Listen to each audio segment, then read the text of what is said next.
Hi, my name is Kristen, and I just finished talking with an ear, nose, and throat specialist about the protocol he uses to help people reduce inflammation in their nose, in their adenoids, in their tonsils, all in an effort to help reduce the chance for surgery. So a person comes in to see him and they're saying, I can't breathe through my nose very well. I'm always stuffed up. I feel like it's really hard. I feel like I have to mouth breathe all the time, or at least I have to mouth breathe all night because my nose gets stuffed up anytime I lay down. And I was like, oh my goodness, patients come to me for this as well. Let's talk. There are lots of reasons that the turbinates, the adenoids, and the tonsils can be inflamed. It could be a food allergy. It can be a seasonal allergy. It can be just being dry. It can be that things aren't cleaned out very well. It could be stomach acid from acid reflux or silent acid reflux. So there's lots of things to think about here and to check. The thing that the ear, nose, and throat specialist and I talked about was acid reflux. A lot of people think of acid reflux as heartburn. The acid has come up from that person's stomach and is burning the esophagus, which is in the chest, and it feels like it's burning their chest, right? So like, oh, I've got heartburn, but not very many people actually suffer heartburn. A lot of people don't realize that they have silent acid reflux. And silent acid reflux is pretty common in those who eat greasy foods right before bed or eat greasy foods for dinner. It is really hard for the stomach to break down greasy food. And so it is much better to eat that earlier in the day around lunchtime so that your body has lots of time to break that down, or to avoid it altogether if your body's really struggling, or maybe to take some digestive enzymes when you eat food, or especially greasy food or anything that's hard to break down, so you can help your body break that down and get it moving through to the intestines, and so it's not staying in the stomach. But what's going on in acid reflux or silent acid reflux is that the acid is coming from the stomach and it is coming up the throat when a person's lying down, usually is when people experience this.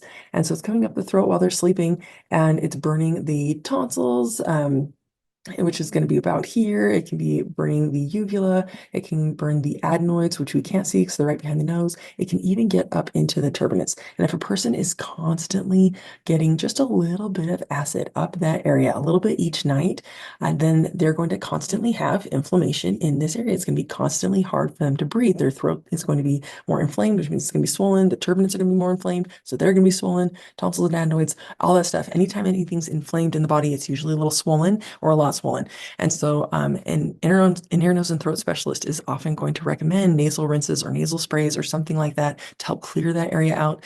I recommend sitting up with a pillow while sleeping so that the acid, even if it does come up a little bit, it won't come all the way up to behind the nose and mouth. And if that works, if those things work, that might be a sign that you've got some silent acid reflux. And there's more things that you can do to help heal that as well. It was really cool to see that he does very similar things to what I do. He insists that people start cleaning their noses using a nasal rinse, which is really, really important because we can blow our nose, but the dried mucus or the mucus that's left behind that you just can't blow out of your nose, or you might, cause a bloody nose if you kept blowing your nose, that gets stuck and you can't reach it.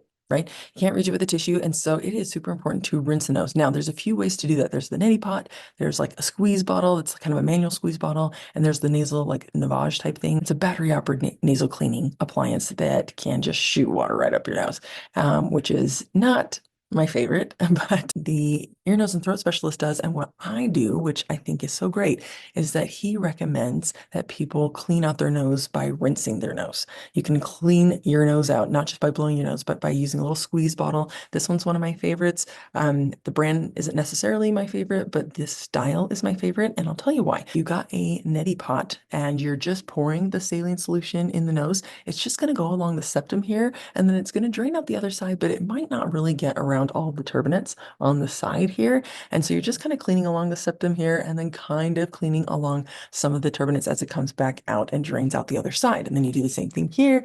It rinses the septum and then sometimes cleans a little bit of the turbinates on the other side. The great thing about a squeeze bottle is that as you're squeezing that water into the nose, so you're leaning over your sink, right? You're leaning over your sink like this and you're spraying that bottle right up your nose, spraying the saline solution up your nose, and it's going towards the turbinate, and it's like you're sending this huge spray right through all of the turbinates, which is great because the turbinates are what is producing the mucus. And if the turbinates are full of dried mucus, then you're not going to be able to breathe as well. And you're always going to feel just a little congested. And so if you have that, like that feeling of being a little congested in the morning or at night before you go to bed, or like after you get home from like a windy day or something like that, then using a spray bottle to rinse out the nose is really great because you can control the pressure of it. So you don't have to go very hard, but you're still getting that spray that's like going through through and rinsing out all of the turbinates and not just kind of like maybe hitting some of them. So this right here is a couple of examples of a nasogel. One's a spray and one's a tube. This brand is great. There are other brands as well, but they just go a long way to helping to soothe and moisturize dry nasal passages, as it says right there on the box. This can be super helpful for those who feel like they can't go running and just continue to breathe through their noses, or their nose gets dry every time they go to bed and they wake up with a super dry nose.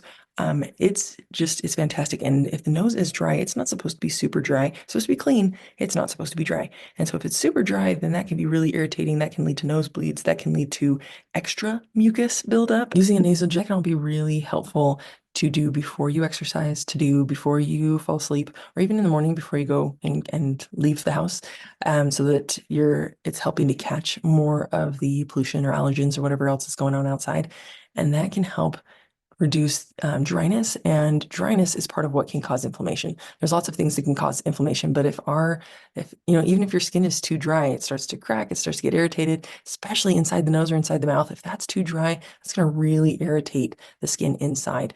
The skin inside of our noses, inside of our mouths, inside of our eyes, inside of our ears, it's not supposed to be too dry. So that can be really helpful to reducing dryness, which reduces irritation, which can reduce inflammation.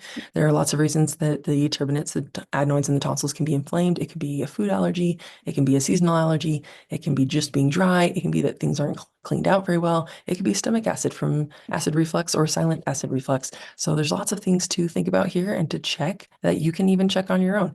And if you're not quite sure how to do that, please reach out or find an ear, nose, and throat specialist who can help you out. I hope you're able to breathe through your nose all the time.